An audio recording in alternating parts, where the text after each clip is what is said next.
Toba टेक्सिंग deputy commissioner Irfan Nawaz Memon ने जंग road पर कैंप सस्ते रमजान बाजार का दौरा किया और अशियाए खुर्दोनोश की कीमतों और म्यार का जायजा लिया। डिप्टी कमिश्नर इरफान नवाज मेमन ने कहा है कि माह सियाम में अवाम को सस्ती म्यारी अशिया की फराहमी की जिम्मेदारी हर सूरत पूरी करेंगे। उन्होंने मजीद कहा कि रमजान बाजार में खजूर, सब्जियाँ, आटा वाफर मकदार में मौजूद है। हर चीज़ पे 2 से 5 रुपए का फ़र्क है और हर दुकान में मैं तो गया हूँ तो बतेरी क्वांटिटी पड़ी हुई है, क्वांटिटी का कोई डाउट नहीं है।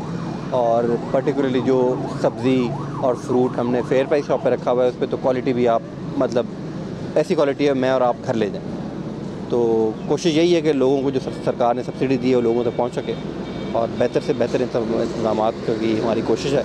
और तमाम अल्लाह के फजल से चारों बाज़ारों का हमारा यही हाल है कि क्वालिटी और क्वांटिटी दोनों पे कोई कॉम्प्रोमाइज़ नहीं है। दूसरी जानब रमज़ान बाजार में सस्ते दामों सब्जियां, फ्रूट और शाय खुर्दोनोश की वाफर मकदार में फराहमी पर शहरी भी काफ़ी खुश दिखाई दे रहे हैं। कैमरा मैन रशीद अंजम के साथ सुल्तान महमूद, टोबा टेक्सिंग।